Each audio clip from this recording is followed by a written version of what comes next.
We'd like to welcome the champion of the 2022 Wells Fargo Championship, Max Homa, into the interview room. Max, this is your fourth win on the PGA Tour, second at the Wells Fargo Championship, albeit at a different venue. How does it feel to hear four-time PGA Tour winner? It's crazy. Feels really good. Obviously seen some low spots on this tour, and for the last 3 years now, kind of finding my stride and racking up 4 wins is crazy. I think I was at TPC Scottsdale practicing in the back of the range, random day, Nota Begay happened to be back there, so we were chatting, and he said, he's doing some Champions Tour stuff coming up, and he had just mentioned that, you qualified by having 4 wins, and I was like, man, that's crazy. It feels like a lot of wins, and I realized I was 1 away. So oddly, in the back of my head, all of a sudden, I was like, man, I could really use a 4th win, but it just feels good. Career's kind of settling down, and I'm settling into myself as a golfer. You mentioned walking to sign your scorecard to Joe. You're going back to Maui for the Century Tournament of Champions. He mentioned the Tour Championship, and then obviously you're going to make a big leap here in the President's Cup standings on the United States side. What does this do for your goals moving forward for the rest of the season? Yeah, I care about nothing more than making that President's Cup team, so I'm really hoping Captain Davis Love III was watching today, or at least somebody messaged him about it.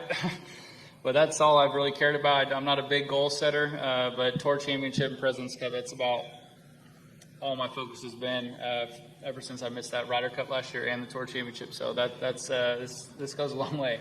And last one for me before we take questions out here. You and Lacey recently announced you guys are expecting you win on Mother's Day.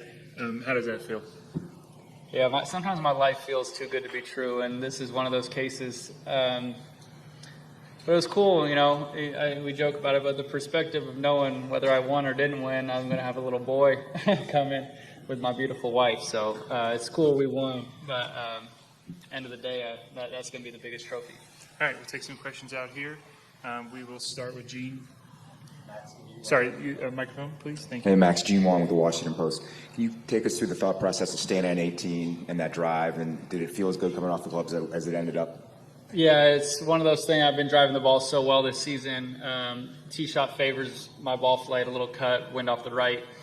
And I just wanted to give myself a look at birdie, and I knew I had to be in the fairway to do that. And then I just try to have some confidence in myself and know that that's kind of been the weapon I've been using best for the duration of the season. So I just got up there, kind of found my slot and just kind of let it go. Cameron? When you packed for this tournament, were you expecting the conditions that you got? And how did you sort of pull through it on the second and third days specifically, which were really tough? Yeah, I fortunately always pack my rain stuff. I very fortunately packed a good attitude because I think that was almost more important than what I was wearing.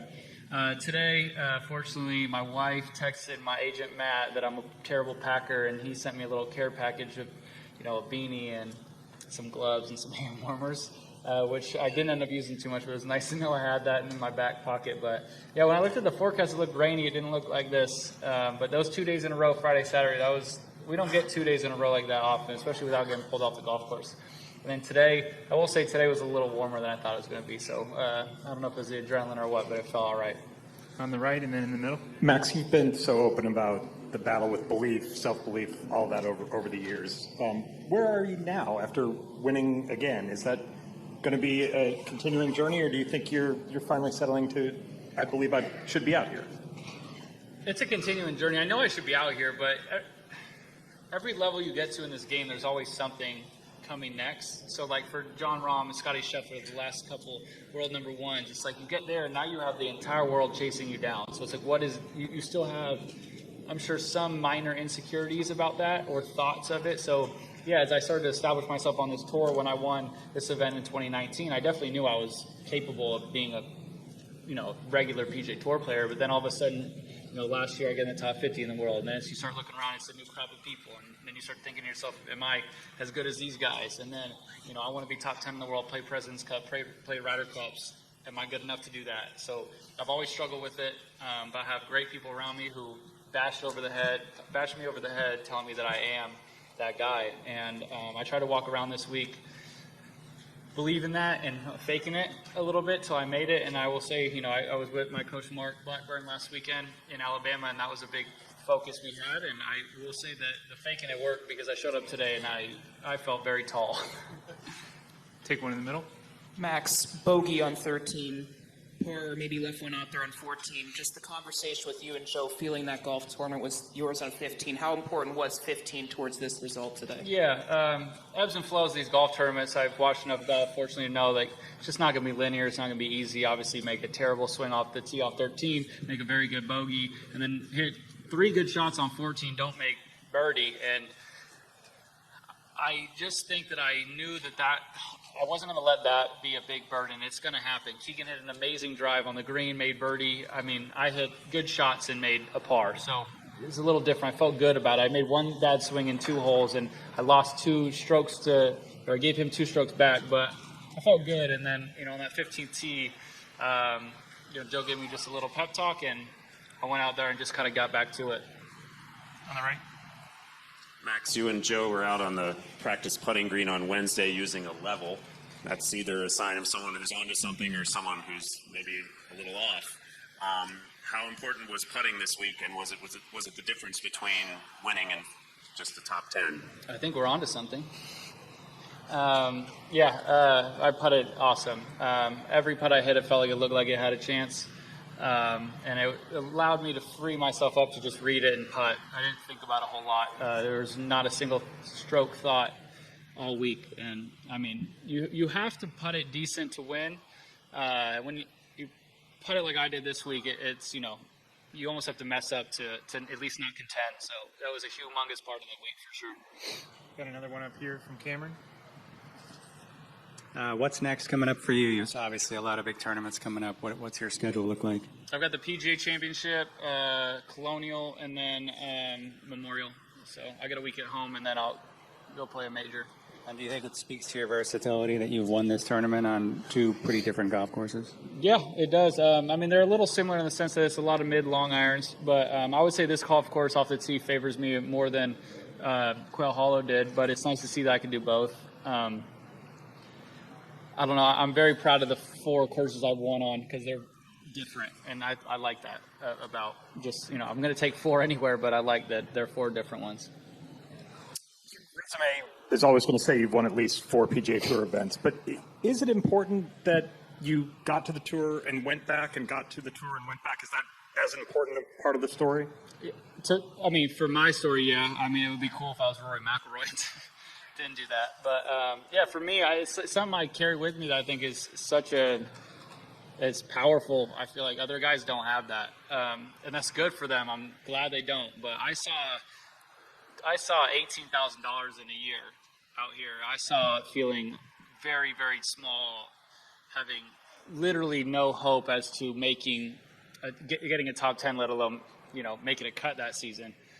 So I carry that because I've seen it, and you come out in the lead and I'm 3 strokes up, now I'm 1 stroke up. It just doesn't faze me as much as I feel like it could because I know what bad is, and my bad today was going to be making boatload of money and moving along to the PGA Championship in 2 weeks with a good chance to win if I keep playing like this. So I think that's something I carry close to my chest because I think it's something that as much as nobody will want to have it, it's nice to have if you get through that tough time. Got time for a couple more? Max, we talked the last couple days about Aim Point. We talked about it today as well. Just having that result, now having this positive result, what does it say about the staff you have around you, the team you have around you, just instilling decisions and belief in yourself and you trusting those to go under the gun and pull through with those? Yeah, I would say I make very few decisions as it comes to my team. I let everybody be the smart ones. I'm not the smart one. And I fortunately have a lot of really brilliant people around me, thoughtful people around me.